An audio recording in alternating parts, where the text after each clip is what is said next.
기도드리겠습니다. 네, 오신 아버지여, 오늘 아침에도 주님 앞에 나와 찬송하게 하시오니 이 은혜를 진심으로 감사합니다.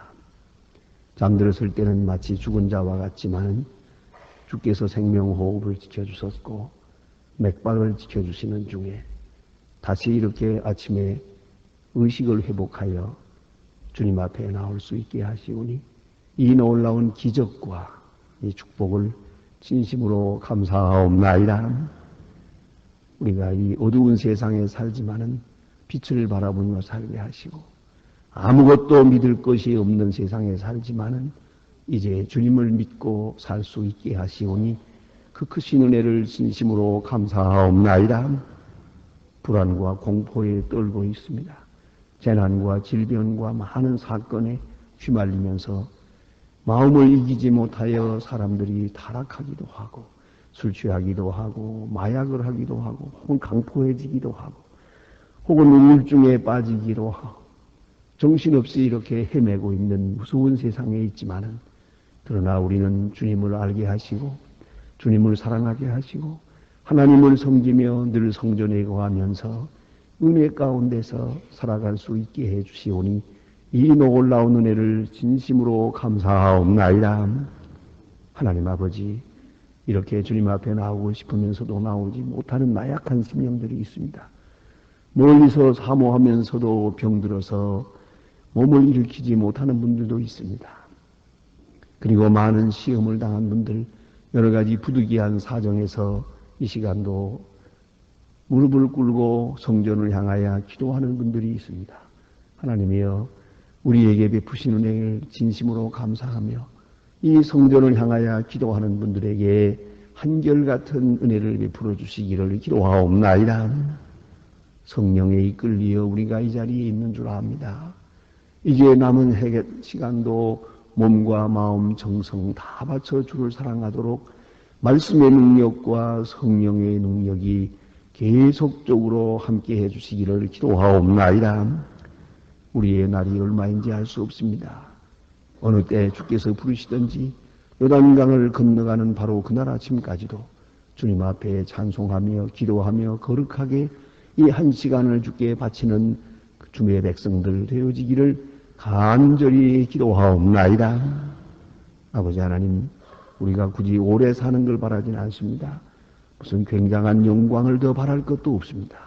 다만 필요한 사람으로 살며 주의 손에 붙들려 쓰여지며 살며 위로받기보다 위로하며 살고 나 자신보다도 많은 소외당한 사람들을 돌보며 주님의 거룩하신 뜻과 같이 주님 기뻐하시던 자를 기뻐하며 주님께서 그렇게도 사랑하고 돕던 분들을 우리가 또 섬기면서 살 수 있게 되기를 간절히 기도하옵나이다.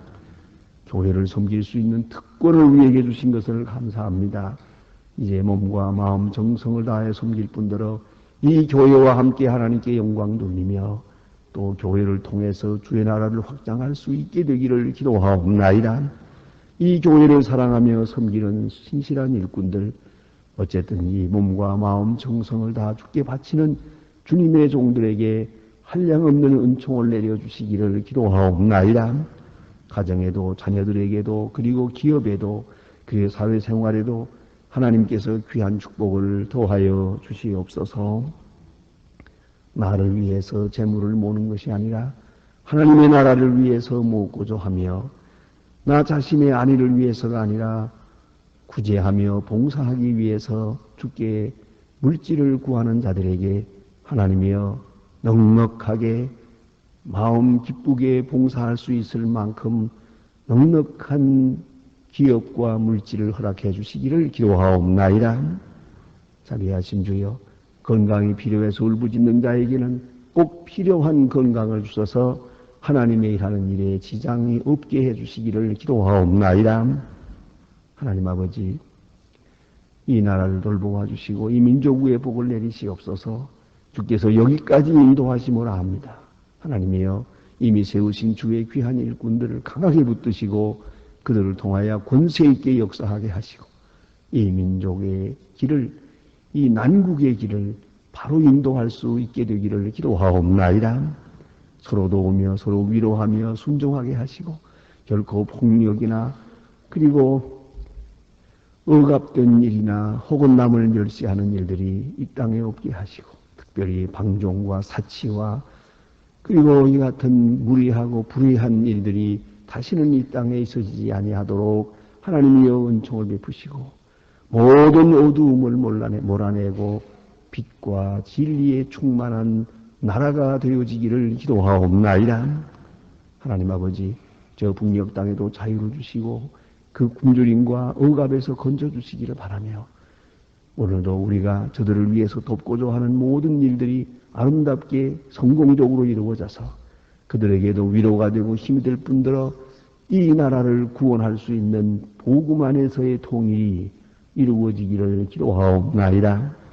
해외에 있든지 여행 중에 있든지 군문에 나가서 수고하는 젊은이들과 공부하는 자녀들 그리고 여러 가지 근심 중에 있는 가정과 그 식구들에게 은혜를 주시고 특별히 병 중에 있는 분들을 붙들어 주시옵소서.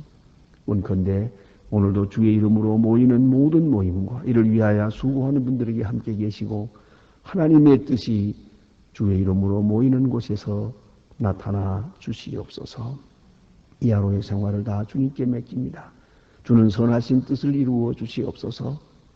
주 예수 그리스도의 이름으로 기도드립니다. 아멘. 하나님의 말씀 오늘도 계속해서 봅니다. 시편 15편 봅니다. 시편 15편입니다.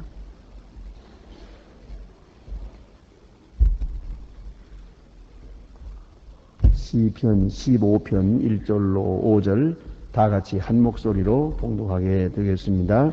여호와여 주의 장막에 유할 자 누구오며 주의 성산에 거할 자 누구오니 정직하게 행하며 불의를 그 마음의 진실을 말하며 그 혀로 참소하지 아니하고 그에게 허세 행하지 아니하며 그 이웃을 회방하지 아니하며 그의 눈은 망령된 자를 멸시 여호와를 두려워하는 자를 존대하며 그 마음에 서원한 것은 해로울지라도 변치 아니하며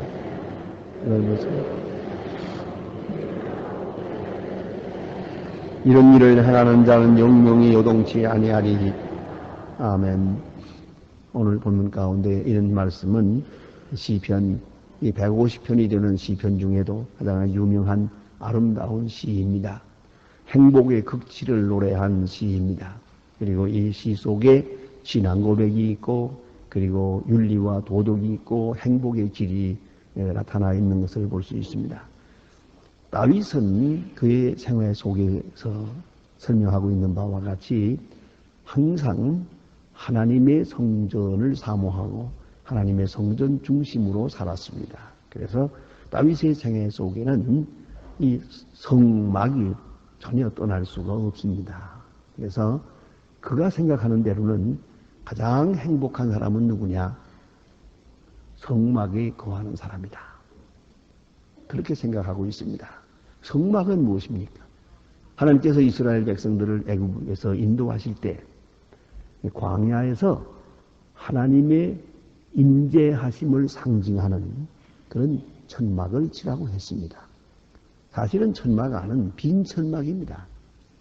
이 수달피 가죽으로 그 동리 한가운데다가 아주 이래 사람들이 이렇게 천막을 치고 사는 그 마을과 한가운데다가 천막을 치도록 했습니다. 그리고 그 천막 안에는 하나님의 임재를 상징하는 법궤가 있습니다. 그것뿐입니다. 그러나 이 빈 천막은 하나님이 우리 인간과 함께 하신다는 것을 상징하고 있습니다. 그래서 이 천막을 향하고 이 천막에 가까이 오고 이 천막 안에 거하게 되면 즉 하나님과 만난다는 것을 의미합니다. 그 하나님과 만나는 관계, 하나님을 사랑하고 하나님을 사모하고 감히 하나님 앞에 나아가서 하나님의 성전 안에서 예배할 수 있으면 그 사람이 가장 복된 사람이다. 다윗은 그렇게 생각하고 있습니다. 궁전에 사는 사람도 아니고 호화스럽게 사는 사람도 아니고 그리고 권세를 누리며 사는 그런 부귀영화 그것이 아닙니다. 다윗이 생각하는 행복의 극치는 하나님의 전에 거하는 겁니다.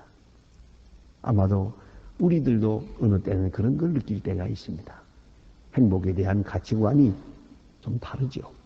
젊었을 때도 다르고 성공할 때도 다르고 실패할 때도 다르고 그러지만은 결정적인 시간이 하나 있습니다. 그것이 바로 임종할 때입니다.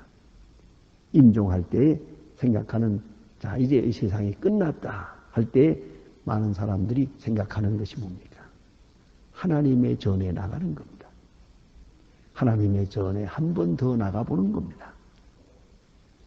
아주 중요한 시간입니다. 그것은 내가 늘 예배하던 하나님의 성전에 한 번 더 나아가서 예배하고 찬송하고 기도하고 성도들과 함께 하나님을 찬양하는 그런 시간이 가장 행복했다고 기억됩니다. 또 그렇게 소원합니다.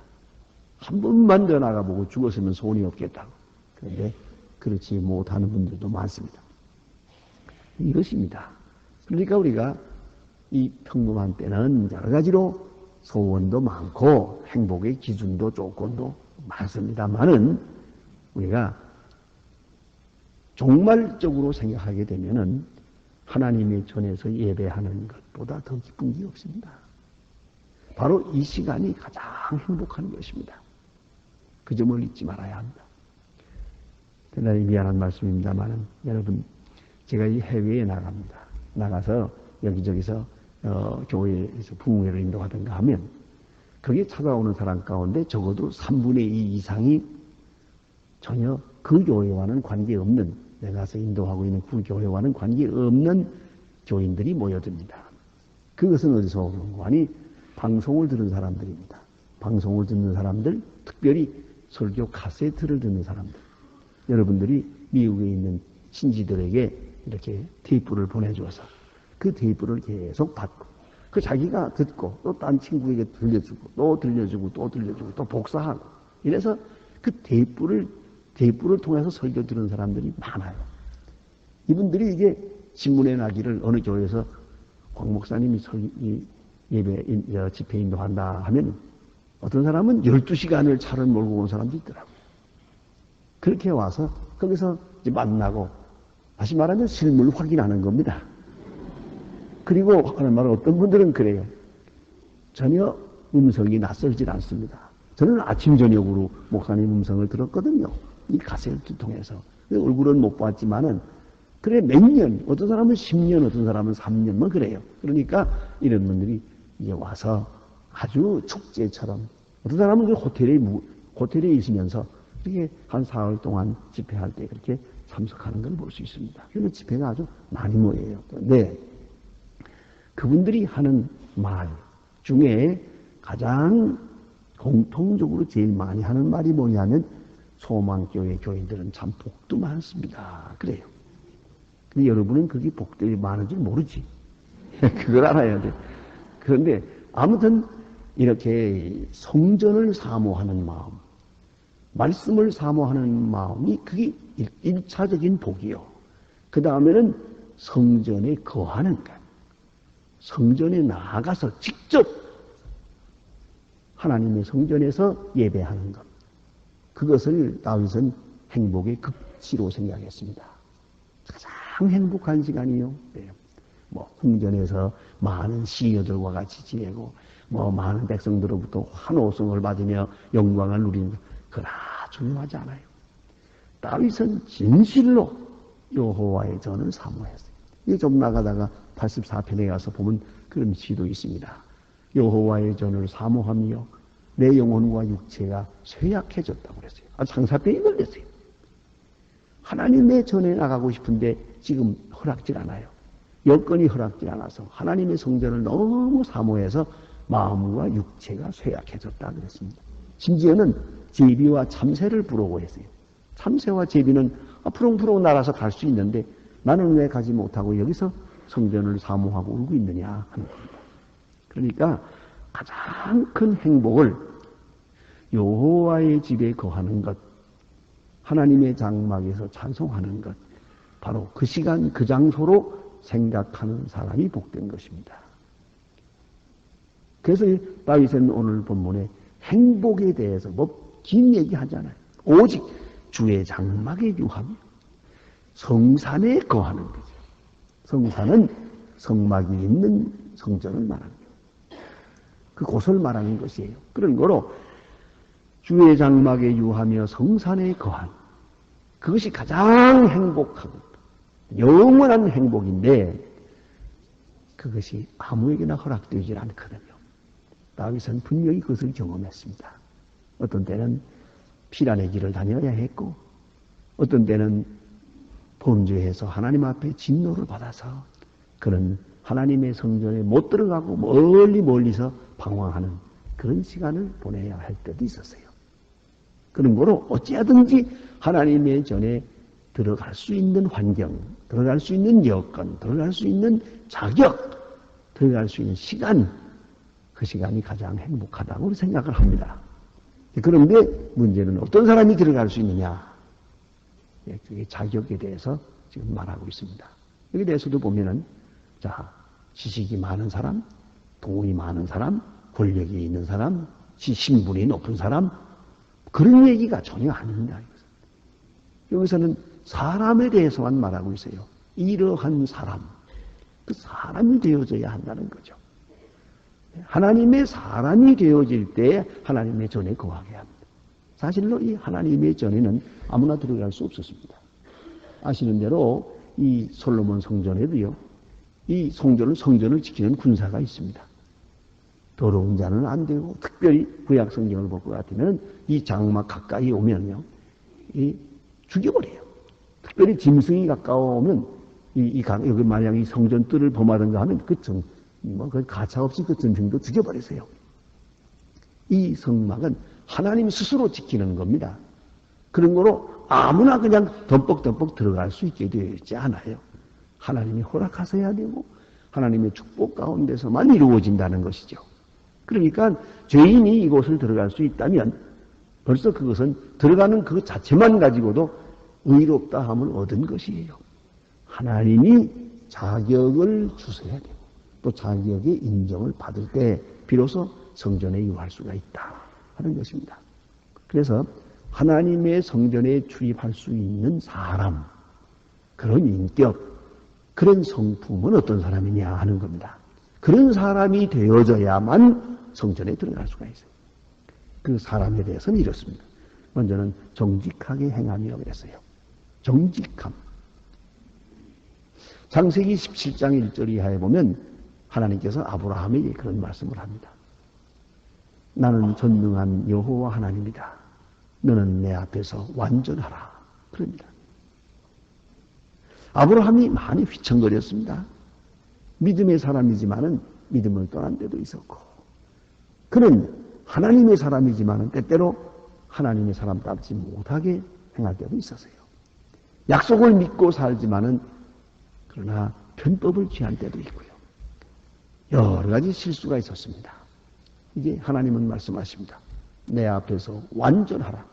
휘청거리지 말고 똑바로 서라는 것이죠. 그런 정직함을 말합니다. 바로 서는 것을 말합니다. 하나님 앞에 정직한 것.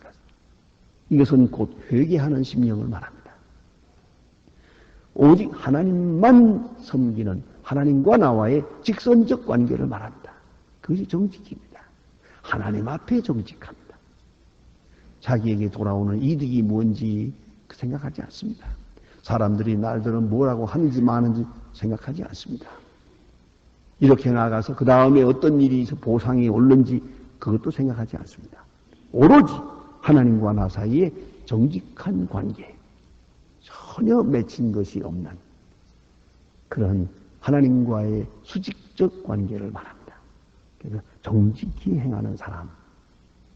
두 번째는 윤리적입니다. 공의를 일삼으며 그랬습니다. 하나님의 뜻이 공의입니다. 공의를 생활 속에서 실천하는 사람입니다. 일삼으며. 그러니까 공의가 체질화되었다는 거예요. 공의가 일상화되었어요. 어쩌다 한 번 공의를 행하는 게 아니라 그 사람은 공의의 사람이에요. 잘 살고 못 살고는 중요하지 않아요. 내게 돌아오는 이득도 중요하지 않아요. 문제는 정직함과 공의를 따라가는 것이에요.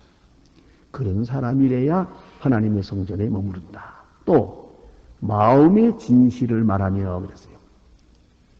마음의 진실이란 이건 히브리적 표현입니다. 이게 마음은 여기서 말하는 것은 생각을 말합니다. 생각 속에 진실이 있다 하는 것입니다. 예? 자기 생각 속에 진실이 있어요. 그러니까 행동만 진실한 것이 아니고 생각 속에 진실이 있습니다. 마음 깊은 곳에 진실이 있습니다. 바로 그런 사람이어야 한다는 것이죠. 예? 그 생각과 마음이 하나님께로 향하는 정직함이 있는 그 사람이 여호와의 전에 거하게 될 것입니다. 또 자, 이러한 인격, 다시 말해서 정직함이 있고 공의가 있고 진실함이 있을 때 그 인격은 어떻게 나타나느냐 하는 겁니다. 이제 밖으로 나타나는 모습을 봅시다. 먼저는 혀로 참소하지 않으며 혀로 말로 범죄하지 않는다. 이 말이라는 것은 심리학적으로 참 중요합니다. 말은 마음의 창문이라는 말이 있어요. 프로이드 심리학에 보면 그런 말도 있습니다. 여러분이 하루 종일 쓰는 말을 한번 나열을 해보세요.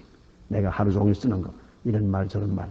그래서 뭐, 아이고 죽겠다, 뭐, 아이고 못 살겠다, 아이고 뭐 어쩌다, 뭐, 그 쓰는 말들이 다 있는데, 그 중에서 제일 많이 쓰는 말, 제일 많이 쓰는 단어를 딱 한번 집어보세요.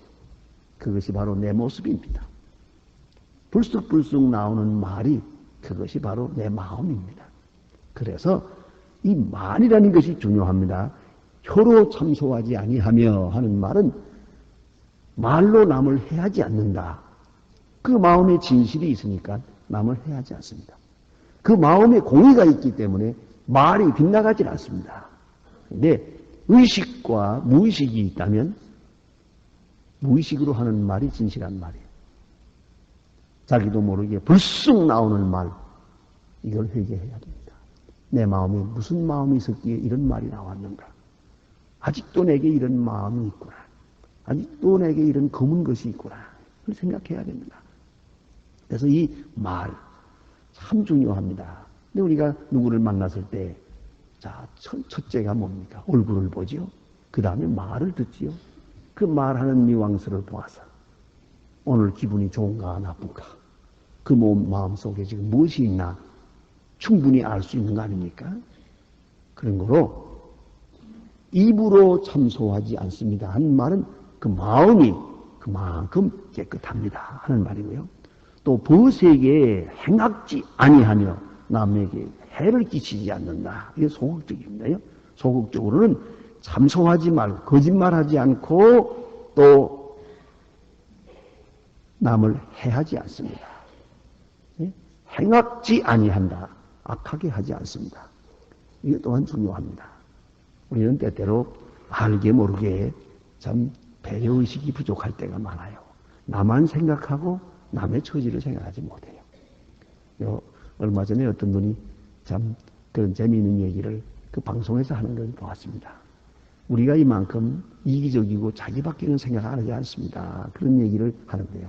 생각해 봅시다. 언제든지 내가 있는 처지에서, 우리 자동차를 운전하든가 하더라도 다른 사람에게 내가 피해를 끼치지 않나 생각을 해야 돼요. 아무데나 차를 세워놓고 다른 사람 못 가게 하고, 그래서는 안 되는 거 아니겠습니까? 근데 이 사람이 하는 말은 서점에 가서 보니까 소위 책을 고르라고 온 사람이라면 그 괜찮은 사람인데, 그런데도 불구하고 이 정도밖에 안 됩니다. 90%가. 그게 뭐냐면 책을 내가 좀 고르기 위해서 보잖아요. 볼 때는 책을 딱 꺼내가지고 조금 물러서서 보아야 되지 않습니까? 그래야 다른 사람이 그 앞에 서서도 책을 고를 수 있을 텐데, 그 앞에 딱 가방을 갖다 놓고 그 앞에 딱 막아놓고 또 구부리고 본다는 거예요. 다른 사람은 그 가까이 책이 있는 걸 멀리 보면서도 그 손을 댈 수가 없어요. 나만 생각했지 다른 사람도 뒤에서 이 책을 보려고 한다는 생각을 못한 거죠. 배려의식이 부족한 거예요. 우리가 남을 꼭 해야 한다는 말이 무슨 거짓말을 하고 무슨 남을 손해를 끼치고 그것만이 아니라 순간순간 우리가 조금씩 남을 손해 끼치고 있는 거예요. 남에게 해를 끼치고 있다는 것이죠. 그걸 잊지 말아야 돼요. 그래서 이웃을 회방치 아니하며 그랬습니다. 그러니까 행악지 아니하며 남을 해하지 아니하며 또 그 눈은 망령된 자를 멸시하며. 대단히 중요한 말입니다. 망령되다는 것은 하나님께서 미워하시는 자란 뜻입니다. 하나님이 미워하시는 자를 나도 미워하는 거예요. 하나님과 시선이 같아요. 하나님과 같은 각도에 있어요. 때로는 그런 경우가 많죠. 하나님이 미워하는 자를 나는 사랑하려고 들어요. 그리고 하나님 원망해요. 그게 잘못이에요. 하나님과 같은 마음으로 하나님이 사랑하시는 자를 내가 사랑하고 하나님이 미워하는 자를 내가 미워하고 하나님과 뜻을 같이 한다 하는 뜻이고요. 그래서 여호와를 두려워하는 자를 존대하며. 누구를 존경하느냐? 여호와를 존경하느냐. 경건한 사람을 내가 존경합니다. 그건 하나님과 마음이 같은 거죠. 특별히 서원한 것은 해로울지라도 변치 아니하며. 대단히 중요한 말입니다. 여러분, 약속을 지켜야 됩니다. 더구나 하나님 앞에 약속한 건 꼭 지켜야 됩니다. 그런데 약속은 해놓고 그 다음에 상황이 달라졌다고 해서 소원해나니까 안 지킵니다. 그건 안 됩니다. 어떤 약속이든지 한번 했으면은 그 다음에 상황이 변하더라도 그 약속은 꼭 지켜야 됩니다. 손해가 나더라도 지켜야 됩니다. 참으로 중요한 겁니다. 때로 보면은 어떤 중요한 약속을 해놓고 그 다음에 잘못 행하는 때가 많아요. 이건 아주 잘못된 것이. 제가 미국에 가서 그런 얘기를 좀 들었습니다. 어떤 한국에 있는 목사님이 미국에 있는 교회, 어느 교회에 오기로 했어요. 날짜까지 정했어요. 이사 날짜까지 다 정했어요. 심지어는 수속까지 다 해서 영주권까지 나왔어요. 이래놓고 그 다음에 한국에서 다른 어느 교회에서 오라고 그러니까 그리 가버렸어요. 그 교회는 난리가 났죠. 그 교회에서 그러더라고요. 자관 우리는 그 사건 때문에 3년 동안 시험에 빠졌습니다. 이게 되겠어요? 아무리 뒤에 좋은 일이 생겨도 한 번 약속했으면 그 약속부터 지켜야죠. 그게 중요한 거죠. 약속한 것은 해로울지라도 지킨다. 얼마나 중요한 얘기입니까? 그런데 하나님의 성전에 들어가지 못할 사람은 어떠냐? 약속을 해놓고 그 앞에 상황 변하는 대로 바뀌는 거예요. 해로우면 안 해. 이로우면 따르고 해로우면 말아요. 이건 저질 인간이요. 이런 사람은 하나님의 성전에 들어갈 수 없단 말이에요. 그런 거로 더구나 하나님의 이름을 들어서 약속하고 성도가 한 말 지켜야죠. 약속한 것은 특별히 중요한 건 해로울지라도 어떤 손해가 오더라도 약속한 거니까 지켜나가는 것이에요. 그리할 때 하나님께서 그에게 복을 주신다는 말씀입니다. 또 별리로 대금치 아니하며 높은 이자를 받고 돈을 주지 않고 뇌물을 받고 무죄한 자를 해치 않는다. 뇌물 받지 않는다. 대단히 중요한 말씀이죠. 자, 이런 일을 행하는 자는 영영이 요동치 아니하리이다. 하나님이 보증해 주시는 거예요. 이 사람은 여호와의 전에 거할 수 있는 거예요. 여호와의 전에 거하는 자에게 주시는 모든 축복을 누리게 된다는 말씀입니다. 기도하십시오.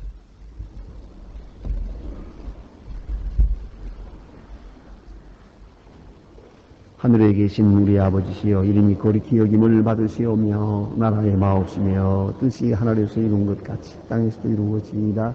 오늘날 우리에게 일용할 양식을 주옵시고 우리가 우리에게 죄 지은 자를 사해 준 것 같이 우리 죄를 사해 주옵시고 우리를 시험에 들게 하지 마옵시고 다만 악에서 구하옵소서. 내게 나라와 권세와 영광이 아버지께 영원히 있사옵나이다. 아멘. 자, 이거 기도하시다가 돌아가시겠습니다.